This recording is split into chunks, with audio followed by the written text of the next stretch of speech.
एक जमाने की बात है। एक बहुत ही खूबसूरत राज्य था जिसका नाम था आनंदपुर। इस राज्य में एक दयालु और इंसाफ करने वाले राजा राज करते थे जिनका नाम था महाराज वीरेंद्र। महाराज वीरेंद्र की दो बहुत प्यारी बेटियां थीं। बड़ी राजकुमारी का नाम था रोहिणी और छोटी राजकुमारी का नाम था नंदिनी। दोनों बहनें एक दूसरे से बहुत प्यार करती थीं और हमेशा साथ साथ रहती थीं। रानी कमला फिर से मां बनने वाली थी और इस बार भगवान ने उन पर बहुत कृपा की। उनके घर में एक बहुत ही प्यारा राजकुमार आया। राजकुमार का नाम रखा गया आदित्य। राजकुमार आदित्य बहुत ही सुंदर और अच्छे गुणों वाला बच्चा था। जैसे जैसे दिन बीतते गए तीनों भाई बहन बड़े होते गए। रोहिणी और नंदिनी अपने छोटे भाई से बहुत प्यार करती थीं। वे उसकी हर छोटी बड़ी इच्छा पूरी करने की कोशिश करती। राजकुमार आदित्य भी अपनी दोनों बहनों का बहुत मान सम्मान करता था। एक दिन रानी कमला ने अपने तीनों बच्चों से कहा, आज मैं तुम तीनों को एक बहुत ही खूबसूरत बगीचा दिखाने ले जाऊंगी जो महल के पीछे की तरफ है। तीनों बच्चे बहुत खुश हो गए और खुशी से उछल पड़े। रानी उन्हें एक बहुत ही खूबसूरत बगीचे में ले गई जहां अलग अलग तरह के फूल खिले हुए थे। गुलाब, चमेली, मोगरा, रातरानी और ना जाने कितने तरह के फूलों की मीठी खुशबू से पूरा बगीचा महक रहा था। बगीचे के बीचों बीच एक बहुत सुंदर सरोवर था जिसमें एकदम साफ पानी था। सरोवर में बहुत सारे कमल के फूल खिले हुए थे, सफेद रंग के, गुलाबी रंग के और लाल रंग के। लेकिन सरोवर के एकदम बीच में एक बहुत अलग तरह का कमल था जो सोने के रंग का था। उस कमल से एक अजीब सी चमक निकल रही थी, जैसे वह चांदनी में नहा रहा हो। राजकुमार आदित्य को वह सोने के रंग का कमल बहुत अच्छा लगा।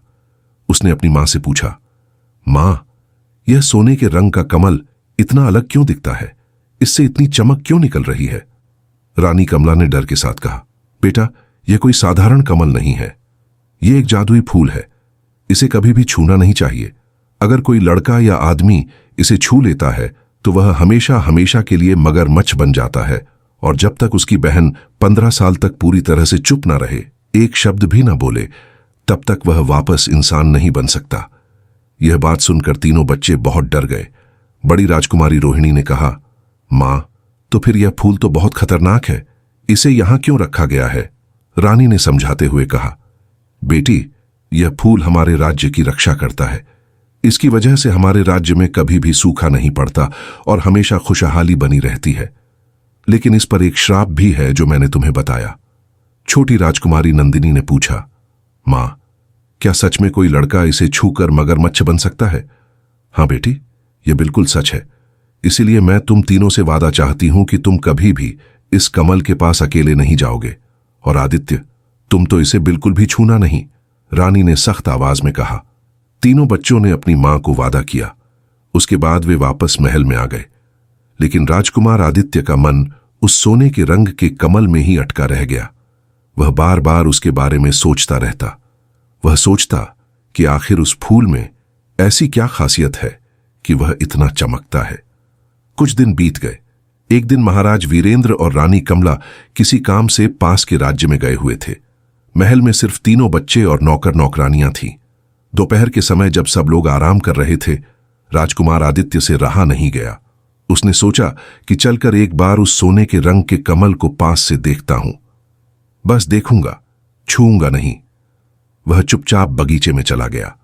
सरोवर के पास पहुंचकर उसने देखा कि सोने के रंग का कमल पहले से भी ज्यादा खूबसूरत लग रहा था। उसकी सोने जैसी पंखुड़ियों से निकलने वाली चमक पूरे सरोवर में फैल रही थी। राजकुमार जैसे सम्मोहित होकर उसे देखता रहा। अचानक एक तेज हवा का झोंका आया और सोने का कमल हिलने लगा जैसे वह उसे अपनी तरफ बुला रहा हो। राजकुमार की इच्छा हुई कि वह उसे एक बार छू कर देखे। उसने सोचा, सिर्फ एक बार छूने से क्या होगा? हो सकता है मां ने सिर्फ डराने के लिए कहा हो। यह सोचकर राजकुमार ने धीरे धीरे अपना हाथ कमल की तरफ बढ़ाया। जैसे ही उसकी उंगली कमल की पंखुड़ी से छुई, एक तेज रोशनी निकली और देखते ही देखते राजकुमार आदित्य गायब हो गया। उसकी जगह सरोवर में एक सुंदर सोने के रंग का मगरमच्छ तैर रहा था। शाम को जब दोनों राजकुमारियां अपने भाई को खोजने लगीं तो वह कहीं नहीं मिला। उन्होंने पूरा महल छान मारा, नौकरों से पूछा, लेकिन किसी ने राजकुमार को नहीं देखा था। परेशान होकर रोहिणी और नंदिनी बगीचे में गईं कि शायद वह वहां हो। जब वे सरोवर के पास पहुंची तो उन्होंने देखा कि सरोवर में एक नया सोने के रंग का मगरमच्छ तैर रहा था, जो पहले वहां नहीं था। अचानक रोहिणी के मन में शक हुआ। उसने नंदिनी से कहा, बहन, कहीं यह मगरमच्छ है? नंदिनी भी समझ गई।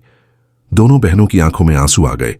वे समझ गई थीं कि उनका भाई सोने के कमल को छूकर मगरमच्छ बन गया है। वह सोने के रंग का मगरमच्छ जो सरोवर में तैर रहा था, वही उनका प्यारा भाई आदित्य था। रोहिणी रोते हुए बोली, हे भगवान, हमारा भाई मगरमच्छ बन गया, अब क्या होगा? नंदिनी भी फूट फूट कर रोने लगी। वह सोने के रंग का मगरमच्छ बार बार पानी की ऊपरी सतह पर आता और फिर अंदर चला जाता, जैसे अपनी बहनों से कुछ कहने की कोशिश कर रहा हो। दोनों बहनें समझ गईं कि अब उन्हें 15 साल का मौन व्रत रखना होगा, यानी 15 साल तक एक शब्द भी नहीं बोलना होगा, तभी उनका भाई वापस इंसान बन सकेगा। लेकिन समस्या यह थी कि दोनों में से कौन चुप रहे, क्योंकि अगर दोनों चुप रह गईं तो राजा रानी को राजकुमार के गायब होने के बारे में कैसे पता चलेगा? रोहिणी ने अपने आंसू पोंछकर कहा, नंदिनी, मैं बड़ी हूं इसलिए मैं चुप रहूंगी। तुम माँ बाबा को समझाना कि भाई कहाँ गया है, लेकिन इस बात का किसी को पता नहीं चलना चाहिए कि वह मगरमच्छ बन गया है, नहीं तो लोग हमारे राज्य को श्रापित समझेंगे। नंदिनी ने अपना सिर हिलाया। उसी समय से रोहिणी ने मौन व्रत शुरू कर दिया। वह बिल्कुल भी नहीं बोलती थी। जब महाराज वीरेंद्र और रानी कमला शाम को वापस आए और राजकुमार को न देखा तो वे बहुत परेशान हुए। रानी ने नंदिनी से पूछा, बेटी, तुम्हारा भाई कहाँ है? वह दिखाई नहीं दे रहा। नंदिनी ने रोते हुए कहा, मां, भाई कहीं चला गया है। हमने उसे बहुत ढूंढा, लेकिन वह कहीं नहीं मिला। उसने यह नहीं बताया कि राजकुमार मगरमच्छ बन गया है। महाराज ने तुरंत सिपाहियों को आदेश दिया कि राजकुमार को हर जगह ढूंढा जाए। पूरे राज्य आनंदपुर में राजकुमार की तलाश शुरू हो गई, लेकिन वह कहीं नहीं मिला, क्योंकि वह तो सरोवर में मगरमच्छ के रूप में तैर रहा था। दिन बीतते गए। महाराज वीरेंद्र और रानी कमला बहुत दुखी रहते। रोहिणी का चुप रहना उनकी परेशानी और बढ़ा देता था। वैद्यों को बुलाया गया, लेकिन कोई नहीं समझ पा रहा था कि राजकुमारी ने अचानक से क्यों बोलना बंद कर दिया है। इधर रोहिणी रोज सरोवर के पास जाती और अपने भाई को देखकर मन ही मन बात करती। वह सोने के रंग के मगरमच्छ को खाना देती और उसके सिर को प्यार से सहलाती। मगरमच्छ भी अपनी बहन को पहचानता था और उसके हाथ के पास आ जाता था। नंदिनी भी रोज अपनी बड़ी बहन के साथ सरोवर के पास जाती। वह रोहिणी से बात करती रहती और उम्मीद करती कि वह कुछ जवाब दे, लेकिन रोहिणी सिर्फ इशारों में बात करती। इस तरह महीने बीतते गए और फिर साल। राज्य आनंदपुर के लोग राजकुमार की गुमशुदगी और राजकुमारी रोहिणी के चुप रहने को लेकर अलग अलग तरह की कहानियां बनाने लगे। कुछ कहते कि राजकुमार को किसी राक्षस ने उठा लिया है, कुछ कहते कि राजकुमारी पर कोई जादू हो गया है। महाराज बहुत परेशान रहते। उन्होंने कई वैद्यों और तांत्रिकों को बुलाया, लेकिन किसी का इलाज काम नहीं आया। रोहिणी अपने मौन व्रत में मजबूती से रही। वह जानती थी कि अगर उसने एक भी शब्द कहा तो उसका भाई हमेशा के लिए मगरमच्छ ही रह जाएगा। समय बीतता रहा। 5 साल, फिर 10 साल बीत गए। रोहिणी अब एक सुंदर युवती बन गई थी, लेकिन वह अभी भी चुप थी। नंदिनी भी बड़ी हो गई थी और अब वह राज्य के बहुत से काम में अपने पिता की मदद करने लगी थी। एक दिन पास के राज्य रत्नपुर के महाराज अपने बेटे राजकुमार विक्रम के साथ आए। राजकुमार विक्रम बहुत ही सुंदर, समझदार और बहादुर था। जब उसकी नजर राजकुमारी रोहिणी पर पड़ी तो वह उसकी खूबसूरती को देखकर मोहित हो गया। राजकुमार विक्रम ने अपने पिता से कहा, पिताजी, मैं राजकुमारी रोहिणी से शादी करना चाहता हूं। दोनों राजाओं ने इस रिश्ते को मंजूर कर लिया, लेकिन जब राजकुमार विक्रम ने रोहिणी से बात करने की कोशिश की तो वह कुछ भी नहीं बोली। यह देखकर विक्रम हैरान हो गया। उसने नंदिनी से पूछा, राजकुमारी, आपकी बड़ी बहन बात क्यों नहीं करती? नंदिनी ने जवाब दिया, राजकुमार, मेरी बहन को कोई बीमारी है जिसकी वजह से वह नहीं बोल सकती, लेकिन वह बहुत अच्छी है और आपके लायक है। राजकुमार विक्रम ने कहा, मुझे उनकी इस बीमारी से कोई फर्क नहीं पड़ता। मैं उनसे प्रेम करता हूं और उनसे शादी करना चाहता हूं। इस तरह रोहिणी का विवाह राजकुमार विक्रम से तय हो गया। शादी की तैयारियां शुरू हो गईं, लेकिन रोहिणी का दिल बहुत दुखी था। वह सोचती थी कि उसका भाई उसकी शादी भी नहीं देख पाएगा। शादी के दिन भी रोहिणी चुप रही। उसने सारी रस्में निभाईं, लेकिन एक शब्द भी नहीं कहा। राजकुमार विक्रम ने उसे अपने राज्य रत्नपुर ले जाने का फैसला किया। जब रोहिणी को विदा होना था तो वह अपने मन में बहुत दुखी थी। वह अपने भाई को छोड़कर जाने को तैयार नहीं थी। उसने इशारों में नंदिनी से कहा कि वह सरोवर के पास जाना चाहती है। नंदिनी उसे सरोवर के पास ले गई। वहां रोहिणी ने अपने हाथों से सोने के रंग के मगरमच्छ को खाना दिया और अपने आंसुओं से उसे विदा कहा। मगरमच्छ भी जैसे समझ गया हो कि उसकी बहन जा रही है। वह कई बार पानी से ऊपर निकला, जैसे अपनी बहन को अलविदा कह रहा हो। रोहिणी अपने पति के साथ उसके राज्य रत्नपुर चली गई। वहां भी वह चुप ही रही। राजकुमार विक्रम बहुत धैर्यवान था। वह अपनी पत्नी से बहुत प्रेम करता था और उसके चुप रहने से परेशान नहीं होता था। नंदिनी अकेली रह गई। वह रोज सरोवर के पास जाकर अपने भाई से बात करती और उसे खाना देती। वह अपनी बड़ी बहन की बहुत याद करती, लेकिन समझती थी कि रोहिणी को अपना मौन व्रत जारी रखना होगा। समय और तेजी से बीतने लगा। राजकुमार विक्रम के राज्य रत्नपुर में रोहिणी का सम्मान होता था, लेकिन कुछ लोग उसके चुप रहने को लेकर अजीब बातें करते थे। कुछ लोग कहते थे कि रानी पर कोई भूत प्रेत का साया है। कुछ कहते थे कि वह किसी अपराध के कारण चुप है। एक दिन राज्य की एक बूढ़ी औरत राजकुमार विक्रम के पास आई। उसने कहा, महाराज, आपकी रानी के चुप रहने में जरूर कोई राज है। हो सकता है वह कोई राक्षसी हो या फिर उस पर कोई श्राप हो। राजकुमार विक्रम ने गुस्से से कहा, तुम मेरी रानी के बारे में ऐसा कैसे कह सकती हो? वह बहुत अच्छी है। लेकिन बूढ़ी औरत ने अपनी बात जारी रखी, महाराज, अगर वह सच में अच्छी है तो वह बोलने से क्यों डरती है? जरूर कोई राज है। धीरे धीरे राजकुमार विक्रम के मन में भी शक होने लगा। उसने अपनी पत्नी से कई बार पूछा कि वह बात क्यों नहीं करती, लेकिन रोहिणी चुप रही। एक दिन राजकुमार विक्रम ने धमकी दी, अगर तुमने आज भी बात नहीं की तो मैं समझूंगा कि तुम पर कोई भूत प्रेत का साया है और तुम्हें यहां से भगा दूंगा। इधर उसके पिता के राज्य आनंदपुर में नंदिनी अकेली अपने भाई की देखभाल कर रही थी। वह रोज सरोवर के पास जाती और मगरमच्छ के रूप में अपने भाई से बात करती। वह उसे बताती कि दीदी कैसी है और कब वापस आएगी। 14 साल बीत गए थे। अब सिर्फ 1 साल और बचा था। नंदिनी बहुत खुश थी कि जल्दी ही उसका भाई वापस इंसान बन जाएगा, लेकिन वह रोहिणी की भी चिंता करती थी, क्योंकि कई महीनों से उसकी कोई खबर नहीं आई थी। उधर राजकुमार विक्रम का धैर्य खत्म हो गया था। राज्य के लोगों का दबाव भी बढ़ता जा रहा था। उसने अपनी पत्नी को एक आखिरी मौका देने का फैसला किया। उसने कहा, अगर तुमने कल तक बात नहीं की तो मैं तुम्हें जंगल में छोड़ आऊंगा।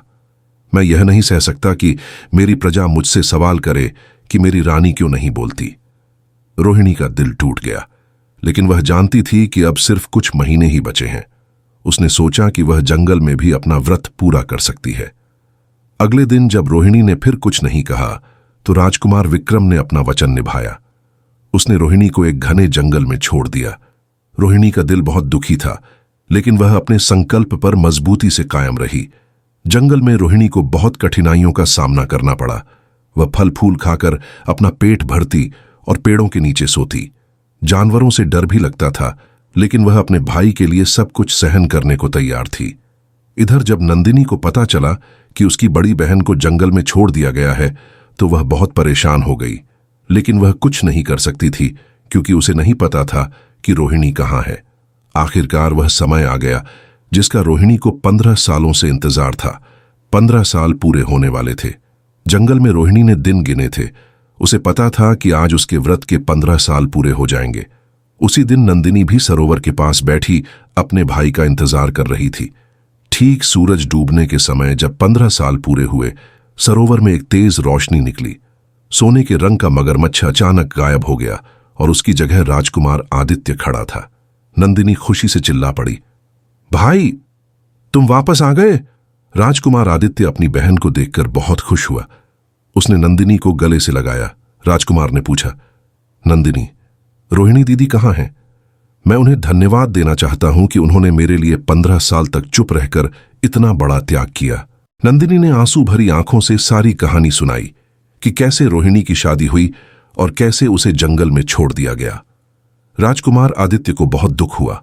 उसने कहा, मेरी दीदी ने मेरे लिए इतना कष्ट सहा और मैं यहां मगरमच्छ बनकर सरोवर में तैर रहा था। मुझे उन्हें ढूंढकर वापस लाना होगा। नंदिनी ने कहा, भाई लेकिन वह कहां होंगी? जंगल बहुत बड़ा है। राजकुमार आदित्य ने कहा, चिंता मत करो, मैं उन्हें जरूर ढूंढूंगा। पहले मैं मां बाबा से मिलूंगा, फिर दीदी की तलाश में निकलूंगा। महाराज वीरेंद्र और रानी कमला अपने बेटे को वापस देखकर बहुत खुश हुए। वे 15 सालों से उसकी तलाश कर रहे थे। जब राजकुमार ने उन्हें सारी सच्चाई बताई तो उन्हें रोहिणी के त्याग को सुनकर बहुत गर्व महसूस हुआ और साथ ही दुखी भी हुए। रानी ने आंसू भरी आंखों से कहा, हे भगवान, मेरी बेटी ने इतना कष्ट सहा, हमें उसे जल्दी ढूंढना चाहिए। महाराज ने तुरंत आदेश दिया कि पूरे राज्य आनंदपुर में रोहिणी की तलाश की जाए। राजकुमार आदित्य खुद भी अपनी बहन को ढूंढने निकल पड़ा। उधर जंगल में रोहिणी को अपना व्रत पूरा होने का एहसास हो गया था। 15 साल बाद उसके होठों से पहला शब्द निकला, भगवान का शुक्र है, अब मेरा भाई वापस इंसान बन गया होगा। उसकी आवाज 15 सालों से सुनी नहीं गई थी, इसलिए वह थोड़ी कमजोर थी। रोहिणी खुशी से भर गई। अब वह अपने घर वापस जा सकती थी। वह जंगल से निकलकर अपने पिता के राज्य आनंदपुर की तरफ चलने लगी। रास्ते में उसे कई मुश्किलों का सामना करना पड़ा, लेकिन अपने भाई से मिलने की खुशी में वह सब भूल गई। जब रोहिणी अपने राज्य की सीमा के पास पहुंची तो उसे कुछ सिपाही मिले जो राजकुमारी की तलाश में निकले थे। सिपाहियों ने जब उसे पहचाना तो वे बहुत खुश हुए। राजकुमारी जी, आप कहां थीं? महाराज और महारानी आपकी बहुत तलाश कर रहे थे, एक सिपाही ने कहा। रोहिणी ने मुस्कुराते हुए कहा, मैं ठीक हूं, तुम मुझे जल्दी महल ले चलो, मुझे अपने भाई बहन से मिलना है। सिपाही हैरान हो गए कि राजकुमारी बोल रही है। 15 सालों बाद उन्होंने पहली बार राजकुमारी को बोलते सुना था। जब रोहिणी महल पहुंची तो उसका स्वागत बहुत धूमधाम से हुआ। महाराज वीरेंद्र, रानी कमला, राजकुमार आदित्य और नंदिनी सभी उससे मिलकर रो पड़े।